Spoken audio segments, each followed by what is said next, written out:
The Colour of Flombles. It was a blustery evening outside the Gristling Inn bed and breakfast. Monty, the green-furred, short-nosed alligator of a boy monster, sat in his pajamas on the old feather bed in room number 9. Across from him sat his granddad, a similar but much older monster, whose fur was more gray than green. Between them sat Monty's new pet Fuzz, an apple-sized creature called a flomble. Its dusty pink swirls of shaggy fur twitched as it busily nibbled the end of a stick of black licorice.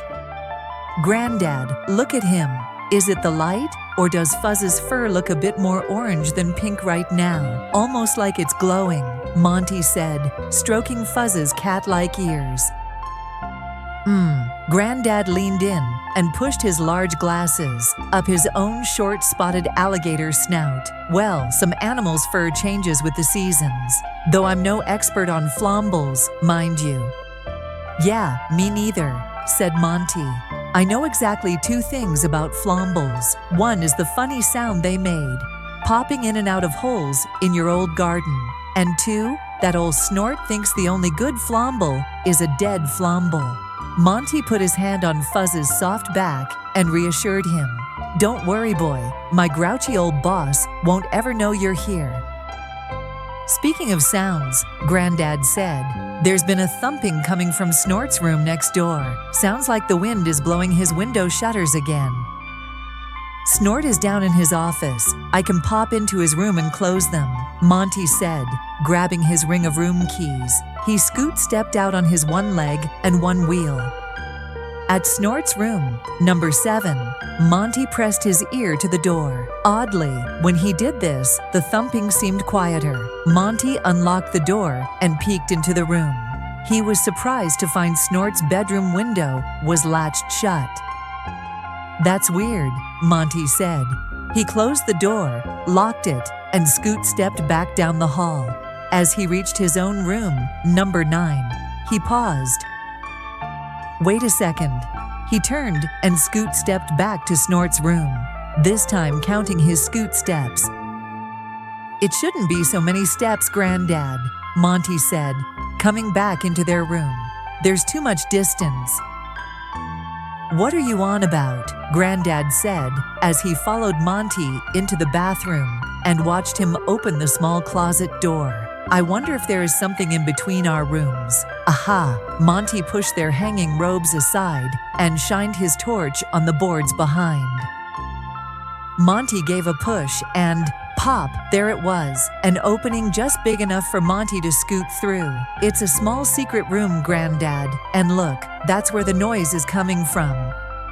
Granddad watched Monty cross the tiny room and latch the shutter on the small window. The noise stopped and Monty looked around. The room had just enough space for what it held: a little dusty rocking chair and antique chest of drawers with a tiny lamp on top.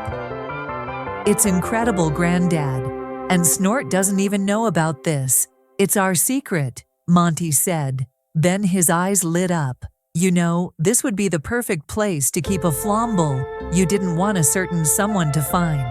Within minutes, Monty had dusted and swept the little room and lined the top dresser drawer with a nice cozy blanket for his pet to sleep in. "Here you go, Fuzz. Now you've got your very own room. Just in time for bed, too." The flomble blinked its little tired eyes and nuzzled into the woolly cloth. Monty pulled the chain on the tiny lamp.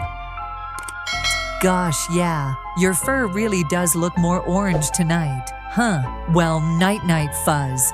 The flomble squeaked and closed its mousy eyes. The next morning, Monty stepped into the Gristling Inn kitchen to pick up the boxes of frosted corn crinklers. "Monty," old Snort sneered across a large pot of purple prickle porridge he was stirring. "Whatever were you doing last night? Cut it out. I hardly slept." There was a strange squeaking sound coming from next door. Monty gulped and thought, Fuzz must have been squeaking in the secret room. Maybe flombles snore. I must have slept through it. Oh my. "Sorry, sir. It must have been, my wheel." Yeah.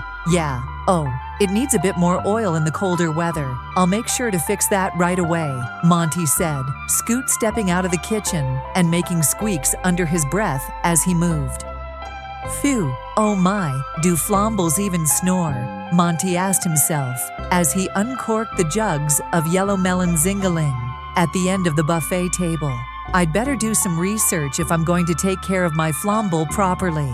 I don't want to think what would happen if Snort discovers Fuzz. Monty went to the Gristling Inn's library room. Despite its small size, the shelves were stuffed with every kind of book you could ever want.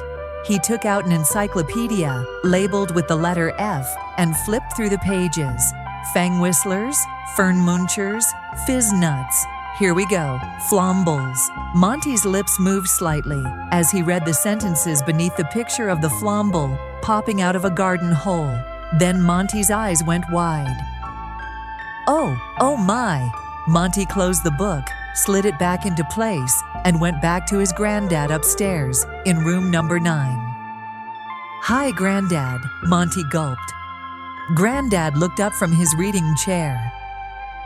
Why the concerned look, Monty? Granddad asked. He followed Monty to the new bathroom closet opening. Monty entered the secret room and paused with his hand on the top dresser drawer.